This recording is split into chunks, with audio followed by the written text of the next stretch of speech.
Good morning, everyone. Thank you for coming so early. I'm Congresswoman Grace Meng, Chair of the Congressional Asian Pacific American Caucus, also known as CAPAC. I want to thank our first Vice Chair, Mark Takano, our Whip, Ami Bera, Chair Emeritus, Judy Chu, and our freshman representative, Suha Subramanian, for joining us today. We stand here united in our commitment to protecting Asian Americans, Native Hawaiians, and Pacific Islanders from harmful policies that threaten their rights, their safety, and their well-being. From day one, President Trump and congressional Republicans have made it clear that they are not fighting for our communities. They are doing the complete opposite. Just this week, House Republicans passed a government funding bill that hands President Trump and Elon Musk a blank check to cut Americans' hard-earned Social Security and veteran benefits. Right after passing a budget that slashes funding for public schools, cuts food assistance for kids and seniors, and guts health care for millions of Asian Americans, Native Hawaiians, and Pacific Islanders. Why?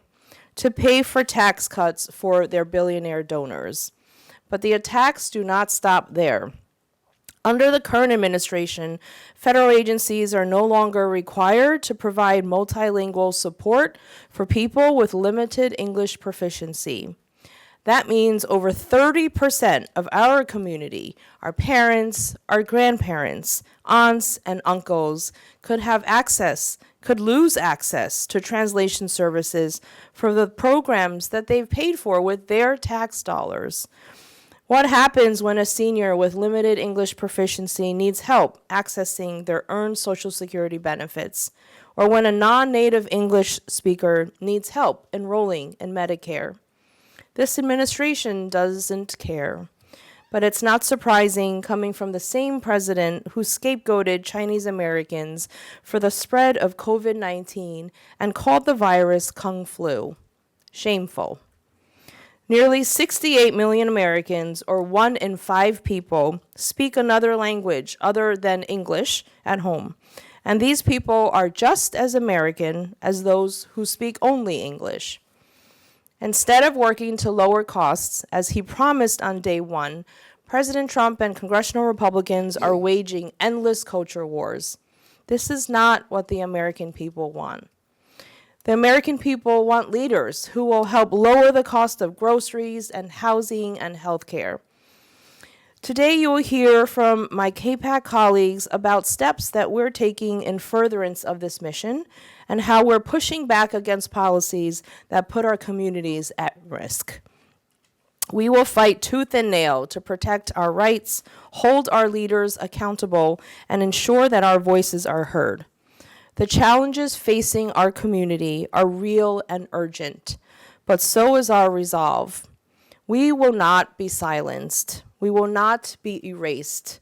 And we will never stop demanding the justice and equality our communities are entitled to under the Constitution. Thank you so much for being here. And now I'd like to introduce CAPAC first Vice Chair and Chair of the Education Task Force, Mark Takano, for his remarks. Thank you, Chair Meng, and I associate myself with everything you have said. The AANHPI community is not a monolith. While many in our community can trace a heritage, a Confucian heritage, which places a premium value on education, whether or you're from South Asia and you're part of an amazing rubric of communities that have achieved exceedingly well in our public education system, our public higher ed system, our higher ed system in general, our communities are not a monolith. Some of our communities still suffer disproportionate poverty. And the president's, this administration's policies on public education, their hostility to public education, the naming of a Secretary of Education, who is decidedly for a voucherization of public education, the attacks on the NIH, and the question about indirect costs that are frequently negotiated on a year-to-year basis on those NIH grants are putting universities in a very precarious situation. So whether you're talking about policies that affect K-12 education or higher education, they're decidedly anti-public education and anti-higher education. This has tremendous ramifications for the AANHPI community. I can tell you, and I will say that many of my colleagues here, we all know what it means to grow up in an Asian household with parents who will look at you, and if you bring home an A-, they will say to you, why didn't you do better? Education is a premium value, and I would say that this administration is, I think, undermining one of the key the key values and the key positive aspects of the Asian diaspora in America. That entrepreneurial spirit, that spirit that comes from wanting to excel in school and to use these institutions to get ahead, to pursue the American dream. That is what America represents. And that, I would submit to you, has been part of the miraculous story of the Asian diaspora in America. So I just want to say that the Trump administration insists on promoting school choice over public education. And in reality, it funnels resources away from public education that 90% of our kids in the U.S. rely on, including the Asian American diaspora. Private schools are not subject to the same anti-discrimination laws in their admissions and operations. They're not held to the same obligation to protect students with disabilities the way that public schools are.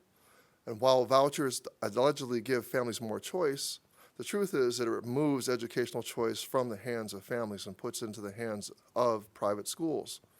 Attacking low-income and disabled children in order to appeal to a base that hates public education for its ideologies is abhorrent and cruel. And of course, our communities have students that need special education. Our students, as I said, many of them are in low-income communities that need Title I support, Title I funding. Before I came to Congress, I was a public school teacher for 24 years. I taught in a Title I school. I taught literacy to students who were behind in their reading. And I can tell you that Title I funding is essential for urban kids and for rural communities that are less diverse. By taking down the Department of Education, this president is undermining an important role that the federal government fulfills. I will tell you that more than 60 Republicans voted against eliminating the Department of Education last Congress. We need to keep the pressure up on those 60 members of Congress and fight tooth and nail to save American public education. And with that, I'll turn this over to CAPAC Whip and my fellow Californian, Congressman Ami Bera. Thanks, Mark. We live in interesting times right now, and we're watching this administration dismantle a lot of the accomplishments that we've done.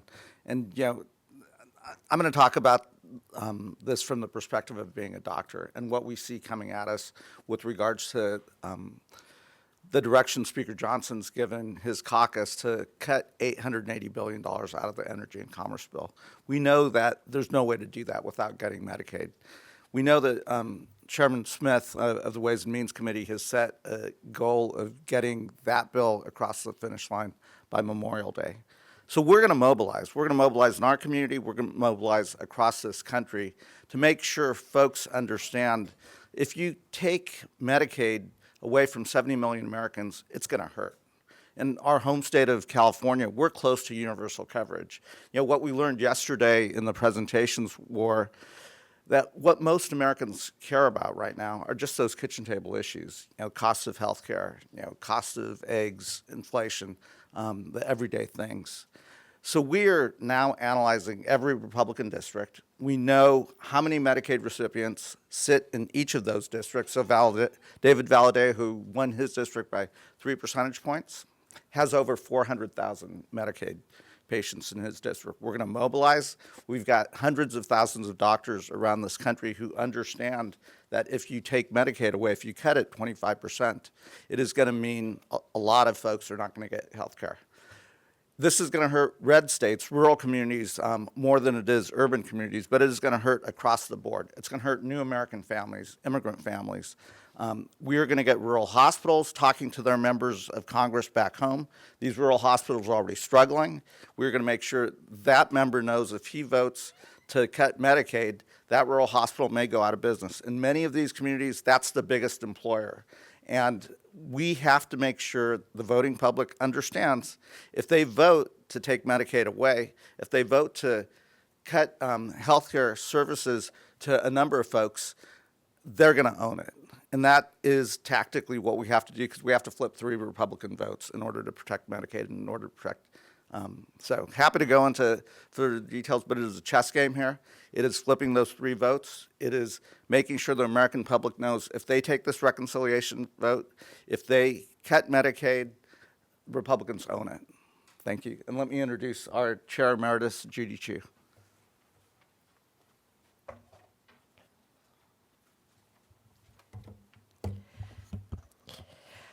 There is an issue that is emerging already that will hurt our community, and that is the scapegoating of Chinese Americans due to rising anti-China tensions.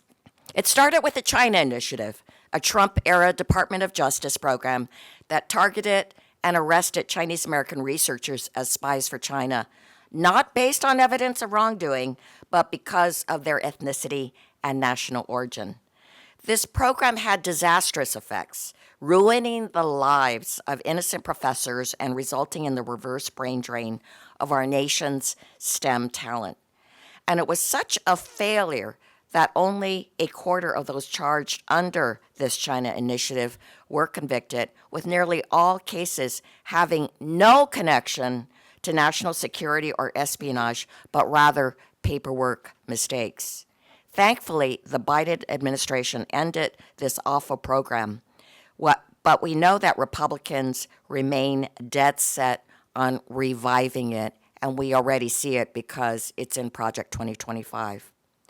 And then there was the terrible proliferation of state and federal alien land laws that banned immigrants from China from even buying homes. Bills like this have been introduced in a majority of state legislatures and even passed in states like Florida.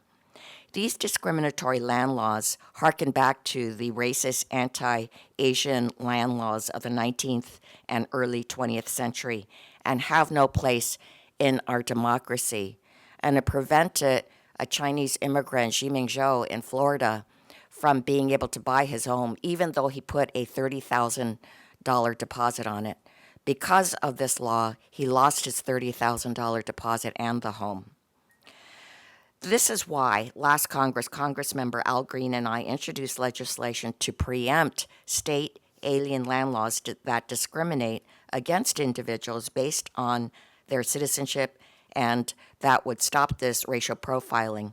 And this is why we fight against similar measures that are introduced in Congress. Well, thanks to Project 2025, we know exactly what to expect from this administration. The revival of the China Initiative, more alien land laws, the discontinuation of visas for Chinese students and researchers despite the benefits to our economy and research community. And let me say that the GOP just announced that they will be introducing a bill tomorrow to do just that. But there's even more in Project 2025. The bills that target Asian American immigrants, such as the arrest, incarceration, and mass deportation of undocumented immigrants without warrants, even mixed status families, eliminating family-based immigration and other visa categories that have allowed generations of Asian Americans and Pacific Islanders to immigrate here. And the Trump administration will not stop there. Though our path forward is perilous with the current administration, as Chair Emerita, I will continue to work together with my fellow CAPAC leaders to combat President Trump's discriminatory agenda and support AANHPI communities throughout the 119th Congress and beyond. And now it's my pleasure to introduce our freshman representative and the representative of where we are right now in Virginia, Suhas Subramaniam. Thank you, Congressman Chu. Welcome to the 10th Congressional District. I'm going to switch gears a bit and talk about the impact DOGE is having both in our community as well as AAPI communities. Right now, what's happening with DOGE is they are firing federal workers all across Virginia and all across the country, or they're putting freezes on critical spending. People know that.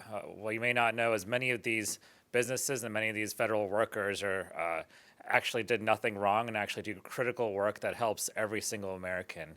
And so when you hear about an agency getting cut by 50%, just understand that those programs will not continue, and that will hurt every single American.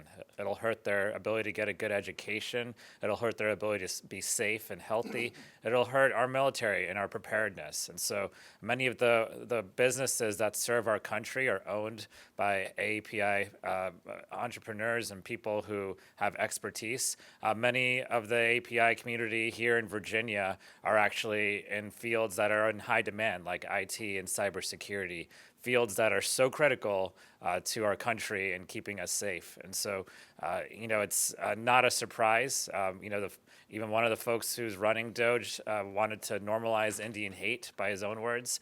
And so we shouldn't be surprised by this, but we should step up and stop it. And this doesn't have to be partisan. It shouldn't be partisan. But here at CAPAC, I know we're committed to making sure that we protect Asian American business owners, especially the ones who serve our country, and in many cases take less money to do really critical work for us and to keep us safe. So with that, I'll open it up to Q&A. Thank you so much, Congressman. Any questions? Yes. Good morning, Mark Fox. I want to ask about mobilization, if that's all right first. Get you back to the microphone.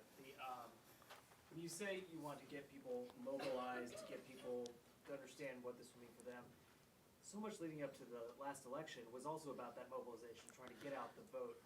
What have you been able to learn since then that would provide different results? So when I talk about mobilizations, particularly around Medicaid, it's getting doctors back in their home districts, getting doctors that in many ways are supporters of these Republican members of Congress, that, hospital administrators, sitting down with them one-on-one saying, look, if you kept Medicaid, here's what it's going to do to our emergency rooms. Here's what it's going to do to our ability to stay open. Here's what it's going to do to our community clinic. So it really is, it's great for us to mobilize in Washington, D.C., but we want this message in their districts, from their constituents, from their supporters. And they've already said that they're not going to do the town halls that they saw maybe a month ago. Does that change on how you would respond and try to get out that message as well? I mean, we might be going into their districts doing town halls. It's hard to win elections if you're not talking to your constituents. So I could see a number of, Democrats, if Republicans are not doing in adjacent districts, going in and saying, let's have a town hall with, hospital workers, with doctors, with others. We've got 2 months to do this. We've got 2 months to make the case. A lot of the Republicans understand that this would hurt their districts. This would hurt their constituents. Again, 400,000 Medicaid recipients in David Valladeo's district. We want to make sure that if he takes that vote, he understands he's hurting the people that he works for. And just one question on China for them is, you obviously made it very clear that you feel some of the policies the administration are pursuing would create backlash in the Asian and Chinese American community. But I'm just curious, do you feel that China poses a national security risk to the United States? Actually, I want to make it extremely clear that we want to make sure that our nation's secrets are safe. So we know that there must be strong security measures, but we do not believe that there should be scapegoating of Chinese Americans. And what happened with this China initiative is that they looked at their ethnicity first and looked to see whether they could find something on them. And in most of the cases, it was paperwork mistakes. And what I mean by that is you left out this grant that you had or this summer teaching program you had in China. Therefore, we are going to arrest you. And it ruined their lives. So, yes, there was clear scapegoating of Chinese researchers whose names were then dragged across headlines and they were fired from their universities. That's what I mean by scapegoating. But in terms of the national security risk, Of course, okay, you know what?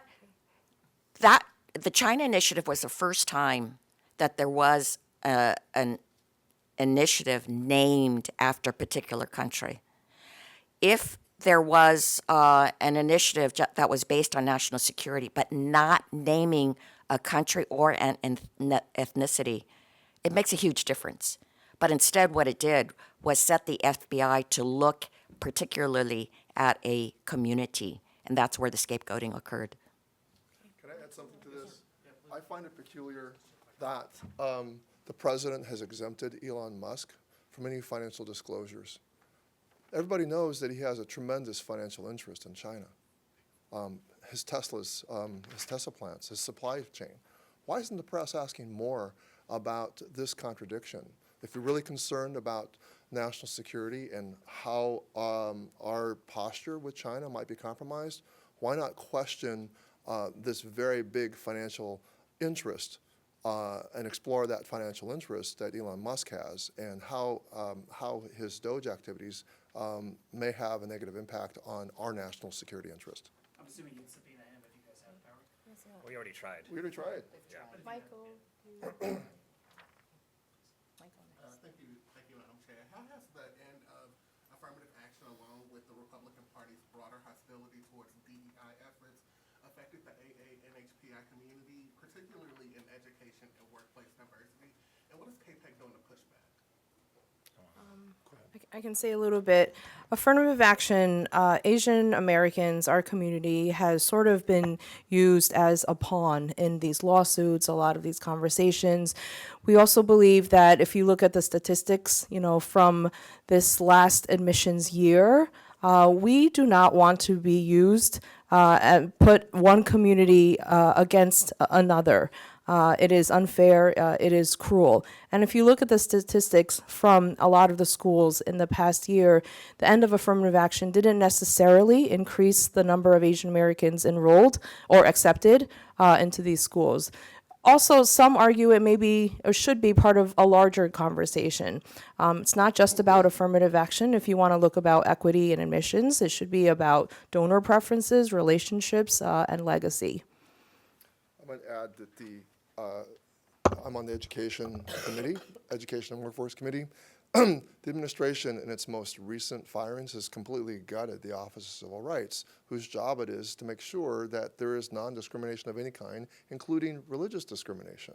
So anti-Semitism, for example, cannot be fully investigated on a college campus or anywhere else when you gut the Office of Civil Rights. The EEOC has been rendered without a quorum. I have called upon the current executive director and the current acting chair to resign because they have completely dismissed or refused to pursue cases of egregious sexual harassment, egregious discrimination against people who are trans by their employers. This is not good for anybody, regardless of whether your grievance is based on race, whether it's based on religious discrimination, whether it's based on sex discrimination, whether you're being harassed in the workplace. What has happened at the EEOC, based on this very extreme application of this extreme theory that DEI represents a violation of civil rights law, this is Orwellian. It's Orwellian that this is the premise on which diversity, equity, and inclusion is being completely rooted out of the federal mission. How does that put your communities at risk, in particular, these attacks on diversity, equity, and inclusion? Well, it subjects any one of, for instance, an anti-Asian or an Asian hate case or some name calling or some physical attack at a university that receives federal funding. that person will have no recourse if the Office of Civil Rights is done away with. So it hurts everybody, and it hurts we know in the past couple of years what has happened to people just walking down the street. We can assume that this animus could work its way into the public education system, the education system. We need a federal government that assures every citizen that they will be protected under the law. Equal protection under law is a principle that is being assaulted and twisted and perverted by this administration. Okay, Daniel, Nicholas, Kevin. Hi, please, John Mitchell first. According to an Axios report, the DPCC is advising House Democrats to say on social media that they're willing to go back to the Capitol to vote on a 4-week CR if the Senate were to get an amendment. Is that something you've been advised to do as House Democrats? I haven't necessarily been advised. This is something that I spoke about with my team. We believe that it's important that we vote on the legislation that not only keeps the government open, but prevents really devastating and harmful cuts to our communities. Excuse me, question for Congressman Mang, either for CAPAC or just as a New Yorker. Do you have a position on the Mohammed Khalil case in Colombia? So a few things can be true, that Jewish American students have not been adequately protected on campuses, including and especially at Columbia. We are also asking the Trump administration to uphold due process in this specific case of Mr. Khalil. It's important that they adhere to federal and constitutional law and that they show and demonstrate evidence of his criminal activity to the American public. Kevin. Just maybe more 30,000 foot view. As you come up with this election, we have seen basically Republicans make inroads in the Asian voting bloc. What do you believe is the message that you all need to send as a unified front heading into this next election that you think will be effective in reversing that course, based on what you've seen so far, what you're talking about here, et cetera? Sure. CAPAC members have been working very hard, not just over this last cycle, but over many, many cycles over the last few years. And we will continue to work hard to make sure that we are providing adequate access to information about our government, about what the Trump administration is doing. And we want to make sure that materials, when necessary, are provided in language, that we are meeting voters where they are. And that's, something that we have consistently seen happen more and more in races like in our own backyard, Kevin, with Tom Suozzi's race, where he reversed the assumption that Asian American voters would trend right. Tom met voters where they are. He worked to make sure that they were just as included in his campaign as anyone else. And, similarly to part of what you were asking, a lot of this reaction from Republican voters, the public, including Asian Americans, has also been organic. Last week, a group of Republican doctors in my district who supported Trump heavily asked to meet with me. A lot of them had offices in my district in Queens, and they were so upset with a lot of the Medicaid cuts that have been proposed that they were scared, and they were upfront with me. They didn't vote for Trump. I don't even know if they voted for me, but they were really worried. So a lot of these efforts, aside from town halls that are happening or not, will be organic as well. I just you had your hand up, so if I can let him ask. Thanks so much, and thank you all for doing this. I'm interested, obviously, if there's, Republicans are capitalizing on voter distrust in the federal government, is there a role Democrats should have in maybe countering that distrust, looking at 26 and 28, outside of, popular programs like Medicaid, Medicare, and Social Security? Okay, Sue Hoskins first. Yeah, I think it's our job to make the American people understand that these cuts to government and these attacks on government are an attack on them.